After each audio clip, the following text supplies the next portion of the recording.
Welcome to the Larry Kreider Leadership Podcast. Larry is the author of over 40 books, the founder of Dove International, a worldwide family of churches and ministries in 6 continents, and has over 50 years of leadership experience. He and his guests will share inspirational leadership insights from their journey with God. These insights, gleaned from serving leaders in many nations, will transform your life and leadership. For more information on Larry's books and resources, visit LarryKreider.com.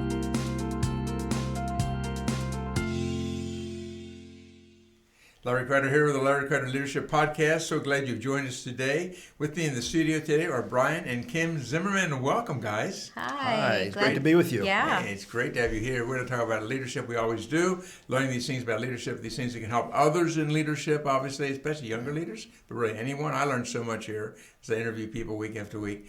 And then you guys, seems like forever. And we're going to really focus today on what you've learned about leadership through the house-to-house microchurch network that you lead with, I think, 12 yes. churches coming, coming up. It's amazing. So anyway, Brian, I'm going to start with you, and you both jump in here, however this works.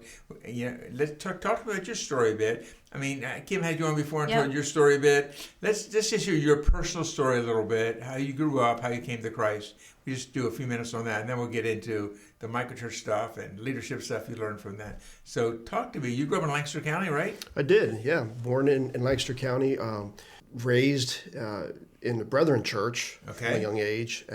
We have that in common. Yes, a good conservative background there. Really? And at a young age, my parents divorced. And so through that time, my father actually came to know Christ. And so we had started attending a Spirit-filled charismatic church in Lancaster County.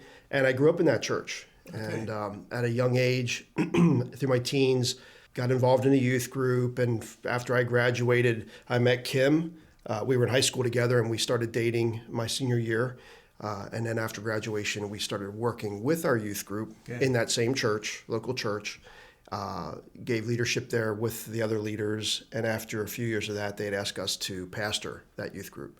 Wow. So that was really our first experience in leading something as a young couple. So you guys were high school sweethearts. We were. Wow, that's so cool. That's so cool. And then talk about anything you remember learning about leadership as you were doing the whole youth group thing, pastoring young people and all that. They gave you that opportunity. Do you remember anything you picked up there about leadership? Say, I remember one thing. Or maybe something you wish you would have done or did wrong? Well, I think... Or maybe you're the perfect leaders. No. Most of my experiences during that, they were great memories, but I learned a lot about not how to lead, like the wrong way of leadership and leading from not being in a healthy place. Okay. Right. And, after 3 years of pastoring the youth and working with them and other leaders involved with us, God just pulled us away from that and took me into a place where he really started to minister to me and show me what healthy leadership was and how to lead the right way and how not to lead. Right. And it was a real time of, I feel like it was a dark time, but it really wasn't. It was a time of reawakening and just, it was amazing. We started investing in people and started seeing the difference in a shepherding and discipleship versus program. Correct. Yeah, that's so key. Yeah. Rather than investing in a program, you're investing in people. Yes. And that's the key for leadership. That is the key. Investing in that's the Jesus style. I mean, Jesus did that. Paul the Apostle did that. Yeah. We're called to do the same deal. Yep. Yeah. Yeah, that's great. Okay, so then you also, weren't you elders in your church also? Yeah, I was an elder. You were an elder. And actually, toward the end of our time with that church, was asked to pastor our life group ministry, our small group ministry. Great. And I would say in that time, I had really begun to apply what I learned in those years where we had stepped away for a season, just in working with people and investing in people, growing people, and releasing people to lead what God was telling them to do, even in the small group ministry. Sure. And not make it be about a program of small groups, but truth people. Is, small group leadership, small group ministry prepares people to be microchurch leaders or even community church leaders or whatever. Yeah. That's the place to start. So we're going to be focusing now the rest of our time on microchurch and what you learned about microchurch. And for everybody that's listening today, we've got a great deal for you. If you go on Amazon, the book Microchurch Network, 5 days, next 5 days, a free book. So here's your chance, a free ebook, obviously. We also have audiobook on there. We've got, regular paperback book, all that too. But the free one is the ebook. So here's your chance to get that. I wanted to mention that. Now, talk to us about microchurch. I mean, this is so controversial. I mean, it's not as controversial as it was 20 years ago. Right. But because today we see God doing this all over the world, in China, in India, in Africa, and now in USA, in Central America, and on and on. We see it happening. Talk to us about your journey, the two of you, into starting a microchurch, and what is that? We know some people say house church, some people say microchurch. Right. Talk to me about that. Well, for us, I mean, it really began, we were not looking to start a house church, a microchurch, or plant anything. We really were working with people. Right. We had several friends that were in the same process of just really wanting to know more about God, understand His Word, and a couple of ladies approached Kim about getting together with her to dive into the Word better. They were watching her life and seeing how the Word was just coming alive in her. Right. And so that's really how it began for us. Yeah, so they started coming every week, and then they started coming earlier, and then we would have supper together. Like they were coming right from work, and I said, "Well, bring food so we can share." So just naturally and organically, it began this house church where we were eating together, and then we'd spend like 3 hours in the Word together. And then one started bringing her husband, and another, and so by that time we started having men and women. And I said, Brian, why don't you join us? Because some of these guys have questions that I think they need to hear your perspective. Sure. And so very naturally, it just turned into, actually, it was you that told us. We're like, we have this group meeting in our house, and we're studying the Word, and we're having a meal together, and we're together 2 times a week, and we're just growing and learning. And you're like, well, that's a house church. So it was discipleship. Right. It really started as discipleship, and again, investing in people, helping them understand the Word, walking together in fellowship through having a meal together and worshiping together and praying for each other. And living life together. Together in our home. They were not living in our home. No. Right. But that evening when we met, sure. And and it just became this natural family unit, experiencing Christ together. And this is like 10, 11. It's probably even longer longer than that. It's probably. And do you still have some people in the microchurch today who were there in the beginning? Yep, we do. That's amazing. We do. Yeah, we did it probably, I would say 2 or 3 years before we actually, I think, met up with you, Larry, and you called it out and said, well, you have a house church. So it's probably 15 plus years that we've been doing it, I would say. And again, what happened is because we were investing in people, our leadership started to grow from that. Yeah, okay. Like when we were just doing programs, we were exhausted and burnt out every week. But when we started investing in people and investing in the Word of God with people, we became alive. Yeah. And our gifts began to flow. So some of our leadership just kind of happened naturally as we were just doing what was in us to do. Okay, so you guys were leading this group you called Shift eventually. Is that right? Yes. And helping people's lives shift toward Jesus. Yeah. I love it. It's great. And then as we began to pray about what does this mean, there's another couple, a few people who were doing the same thing. And we thought, well, let's do a network together, right? Yeah. It was like 2. It was like, you started with 2, like 10 years ago, I'm guessing. Yes. And used some different names, but landed on the House to House Microchurch Network, which you guys lead today. You lead the Apostolic Leadership team for that. Now, let's talk about how some other churches got started. How did that happen? You built a network, so you're in leadership of the Shift, of Shift, but also in leadership of this network now. Of, within a couple weeks, 12, right? Yeah. 12 churches, growing network churches, and when I talk to you guys, you're talking about dozens and hundreds in the future. So we believe that's going to happen. I believe that's right. Yeah, I believe it's going to happen. And even networks of networks where they help. It's really investing in people. Absolutely. Who are investing in people, who are investing in people. It's 2 Timothy 2:2. I mean, basically. Yeah. So, talk a little bit about how you remember that all happened. What are some other churches like? Because you and I both know that every microchurch is different. A lot of people, they think people in house church are just mad at the church. We love the body of Christ. We love, we call community church and meet in their buildings on Sundays. It's awesome. And small groups and even mega church is great. Right. But you guys know what you're called to. Right. And you are called to microchurch. And of course, you breathe, eat, and breathe that. Yeah. So you are. Talk more about how this happened and what you learned about leadership in that whole process. Okay.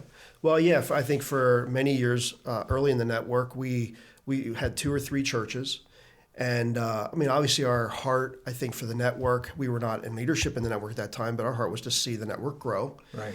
But we weren't focusing on growth of a network. Right. Or of adding churches. We were focusing on people. Yes. And so even for Kim and I, within our own church, came to a place after a few years of, okay, is there more for not just us personally, but pouring into other people outside of our shift church family? And we were like, yes, Lord, there is. And we have capacity to do that. We feel like there's a grace for us to give leadership more leadership. And so we began to pray into that, and God opened the door to meet a young couple that we knew the family, and they wanted someone to marry them. And so we walked through the process of premarital counseling for a year with them, married them, and just began to speak life into them during that whole time, getting them in the Word and healed of hurts. And at their wedding, on their wedding day, their friends came up and asked us if we would do the same with them a year later, because they had seen the difference in their friends. And so we walked through that process with them, and a year later they were married. These are people not involved in any church? Not involved in any church. Didn't grow up in church. We're pretty much on church. They knew God, had experienced church, whether it was a Catholic upbringing or a Lutheran upbringing or traditional, but had not gone to church. Right. And so, again, we were not looking to start another church. We were looking at investing in people, discipling people, bringing them into the love of Jesus, teaching them the Word. And out of that, after a process of a time frame of 2-3 years, 3-4 years maybe, they came to us and said, look, we see what you're doing, and we feel like we're called to have a group of our own peers, that people that we're touching base with that are feeling the same way. And so after walking with them another year or two in leadership, they began to pastor their own house church.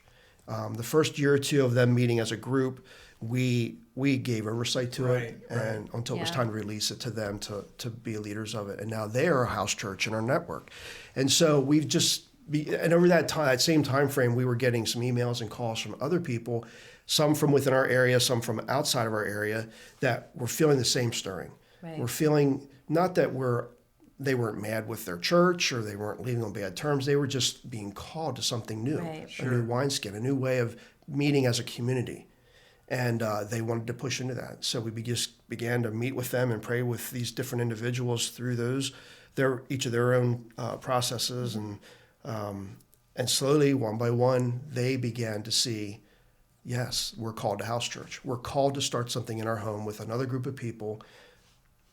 Yeah, and what we thought for our house church too is, we talk a lot about multiplication in the house church and discipleship making movement. But if we as the leaders aren't willing to do it, even when I was the worship director, it was always, people are only going to follow where the leader's going. And I can only, And so if we as the leaders aren't willing to do what we're asking everyone else to do, and sometimes that's what it takes, is that we see what God's command is to go make disciples. And as we began to do that, it brought an excitement to shift. They began to go out and make disciples in other spheres and other areas. So it's not about bringing people in, we could have very easily brought these couples into Shift, but they didn't really fit. They wanted their own wineskin. I always say every time you open a bottle of wine, now it's an old bottle because it's open. And so there was a new wineskin with them, and they didn't fit in what Shift was doing. So they have their own. And that's the same with people that Shift are giving leadership to. As we're pouring into them, they're going out and being leaders now and having little wineskins all around. Cool.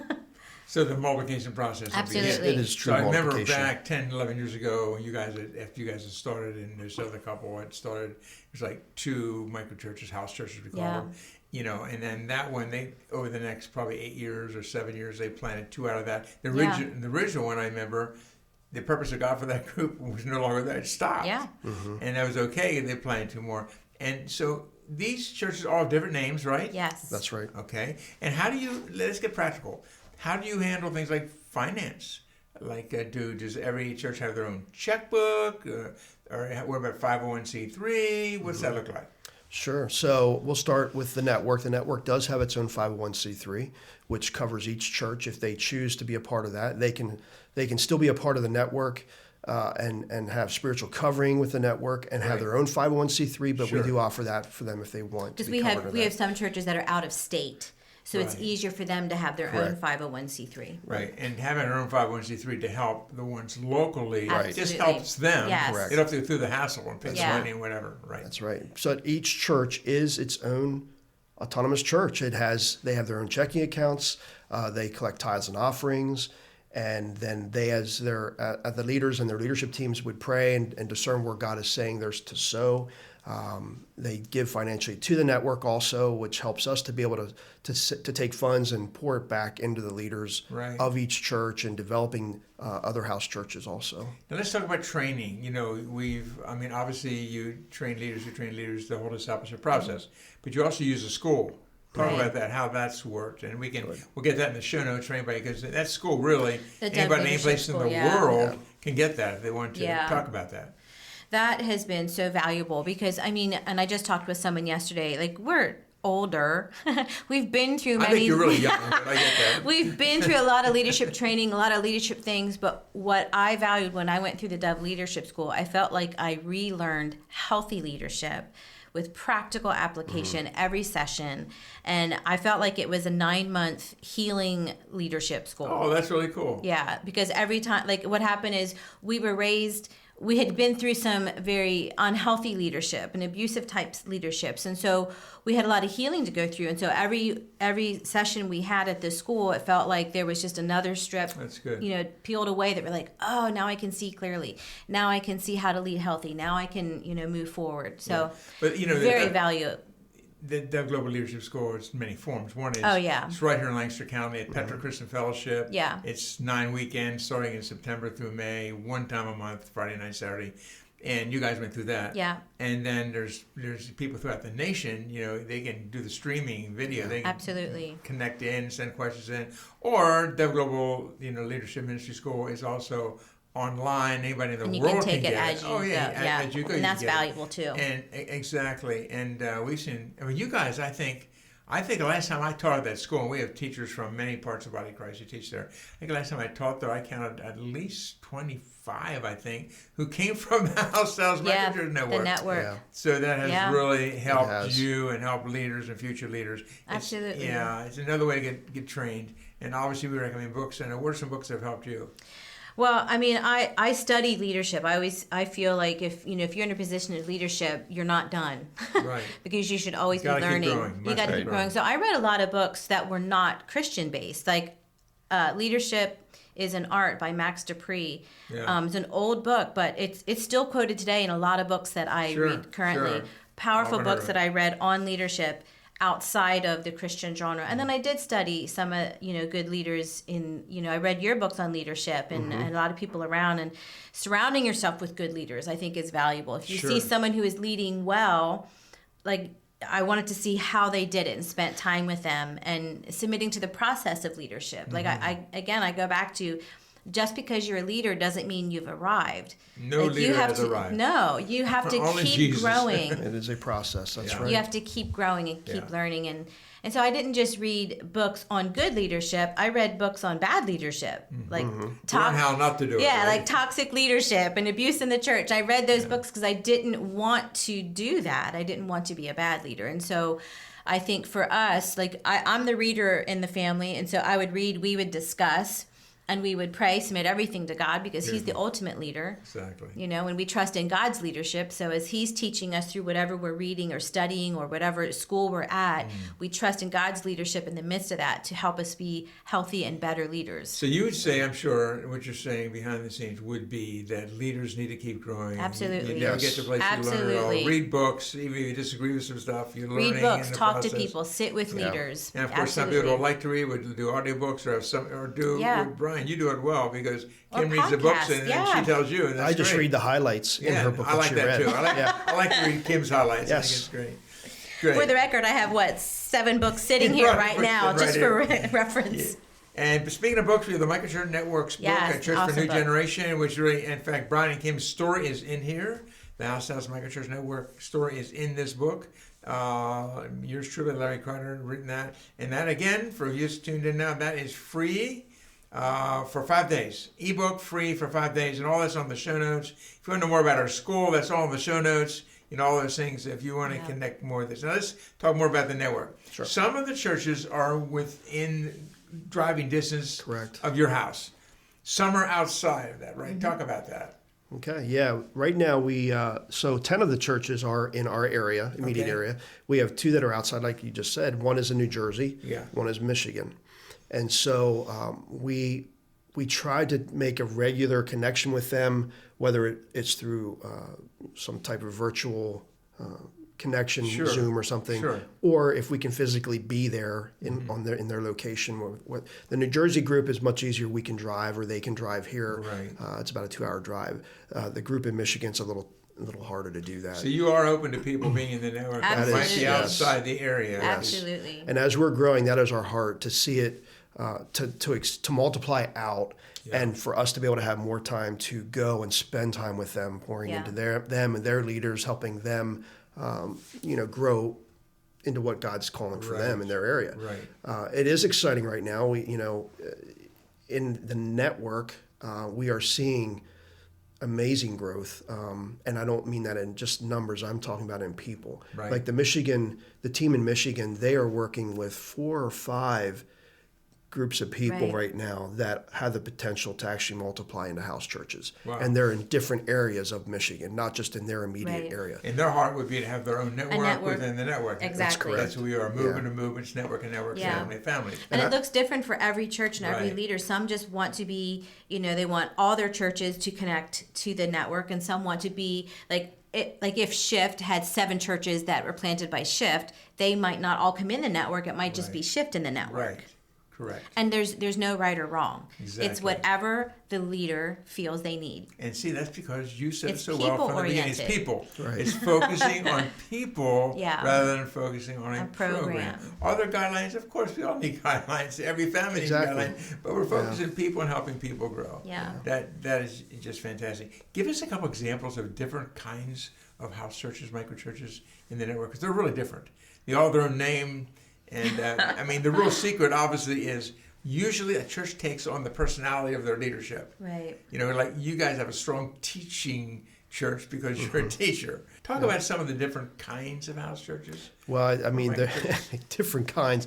I would say that everything that we would do on a night that we meet as churches, pretty much we all do it differently, whether it's from how we do our meal together, to the worship time, to the prayer time, to what we focus on. And so, there's some that are very strong evangelistically. That church in particular, they take one night to meet corporately. Okay. They take the other 2 nights in the month to meet they break the group into 2, and they meet in 2 different homes. And then the 4th night, they would meet and do an evangelistic outreach. I love the freedom. They just are really constantly on the move and changing it up. And, other churches are strong in worship. Yep. We have one, this is an exciting group. The newest church in network they're all 20, 21, 22-year-olds. Some 16-year-olds. They're very young. And so their leadership team is about 6 individuals who are like 21. And they are each meeting with a group outside of their time together. So they probably have 15 to 20 that meet on their regular night. They meet twice a month. The off week, the other 2 nights of the month, they go and meet with those individuals separately. So their leaders are actually discipling other younger. See, I love the freedom. You don't even have to meet every week. You can That's meet twice a month and meet in some other way in discipleship. The other, I love the flexibility. Love the freedom. Well, and that's especially the second church that we helped launch with Thrive. They all just had babies, literally within a month of each other, and so they're navigating how do you do this now with a baby, and they don't have quite as much freedom during the week, and so I think they do one Sunday a month and one Wednesday night a month, and they still do outreach in the midst of that, but they're constantly using platforms to keep prayer going, to keep conversation going. Yes. And so it can look so different, especially in the midst of the environment in the world right now. Some of us have used Zoom and used these other platforms, and our church and another church we use a texting platform that constant communication because again it's about the people. Right. Right. Yeah. And so the more that you can be talking to people, that's what helps the growth. And these meet any week, any time, That's any right. day rather, any time of the week, I think right? there's every I think night, every night or day Is that except right? Mondays, I I believe. think Mondays is the only night that there's not a house church. Now let's talk about how you're helping leaders, because Laverne and I have been privileged to work with you guys and help you and work together. And let's talk about how you help leaders. You have this leadership community thing that you do. What's that? Why that? What is that? How often they meet? What's that mean? So we've felt from the very beginning that we needed to meet continually with our leaders, to invest in them, to hear, to walk with them effectively, to hear what God is doing in their lives, and just be there to meet the need that they have. And so with that, we meet every month with them on the third Monday night of each month. And we meet in a home, and we basically have a house church meeting with them. And it's a time for them as leaders to come together to have fellowship, community, pray for one another. Encouragement. Encouragement. Training. And training, that's right. So we do continue to train using the word and encouragement and praying with them. And especially if someone has like, hey, this is what we did with our kids, and then they come and share it with everybody, like, yeah, that's a good idea, because we didn't know what to do with, so it's Speaking of kids, I'm so glad you brought that up, Kim. What do you guys do in your church regarding how the kids get help and blessing? That's one of the questions I always get. It is, yeah. What about kids? What do we do with kids? Right. There's not a Sunday school, there's not a children's ministry or whatever. How do you guys do it? Well, I think, like, going back to the original statement, it's about the people. Kids are people. And so we don't really do a kids program. Right. We don't really have a women's program, men's program, kids program. We what are the needs of the children we have right now? Right. And so right now we have very rambunctious toddlers who just want to hang out and play. So we create a space for them to play.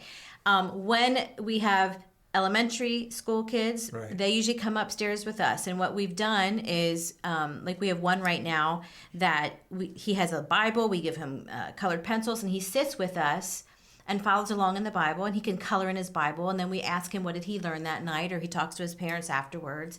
If there's youth, we try to get the youth as involved in the regular service with us, or a regular time together. And we do have a youth group for the network so that all the youth groups can come together. Then our network youth group joins Dove USA. Right. And they go on, they just run the retreat, and they'll, they'll do the missions together. But I'm very much with kids. Where are they at? What are their needs? Asking the parents, what would you like us to do for your children? Because they're your children. So I'm not taking ownership of your kids, but I will do whatever you want me to do. But kids' curriculum is very helpful. You've written some of it. And I did write a Bible-based, using a Discovery Bible method for kids. I wrote a very simple. Tell us what that's called so we can get it on the show notes if anybody wants It's called Disciple Kidship. Okay. And it is on Amazon. It's just a simple format, especially like when you have young kids like we do. You only have maybe 3 minutes to give them the gospel message and a story about Zacchaeus, and then they're off. I mean, so it's using stuff like that that's very simple, easy, stickers, whatever, be creative. So over the summer we did fun things like I used we did like a big circus theme, and so the whole downstairs was decorated like a circus. And then we did, for the kids love monster trucks, so we did this big archaeological dig thing for the kids where they came in and we helped them, and we had little sand pits. And so it's like just being creative. And we try to take the fifth Wednesday night, and it's a kids Wednesday night, so they come upstairs. The meal is chicken nuggets and french fries.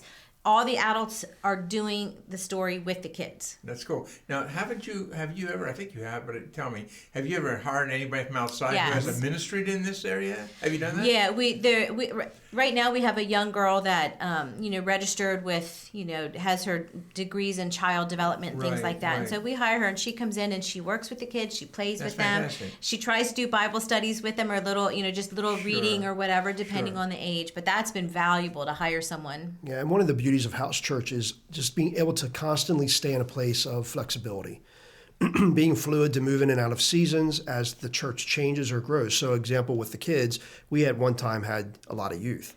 Well, they've grown and gone on to college. And so now we've got toddlers, as Kim said earlier. So we're constantly changing how we do our children's ministry because we're not a large church and have a program set in place for each age, we have to stay flexible and move in and out of every season. And it's that way with people. Right, because if you're stuck in a program, it's really hard to move a whole program. But if you're just focused on the ages and the kids, you can flow. It's all about flowing.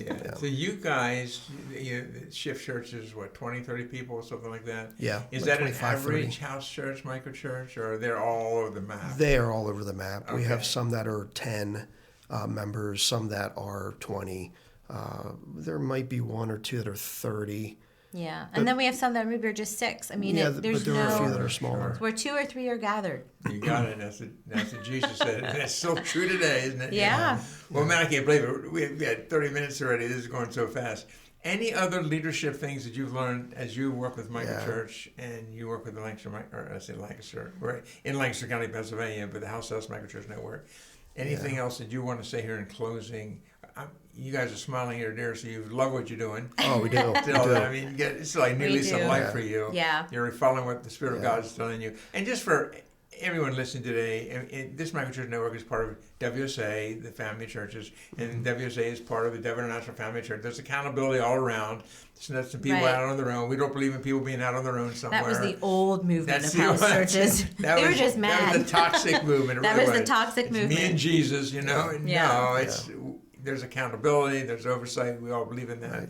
But anything else before we sign off here today that you want to say that you learned about leadership, especially through the network? Yeah, and I would just say this applies to leadership in general, not just to microchurch or house church. But, in Philippians 2, Paul writes that Jesus came as a bondservant to serve. Yeah. He came in the form of a man and walked in humility. Yeah. And that's really designed for all of us in leadership. If you're a young person who sees leadership in your life, we need to posture ourselves in all humility and be a servant leader. Yeah. We're called to serve. And so in Jesus, in serving people, they followed him. Right. He was able to lead because of that. And so that's a beautiful example from the Word of how we're to lead in people. Humility. Yes. Yeah. So good. Yeah. Kim, anything from you yet? No, I disagree with that. I mean, that's totally.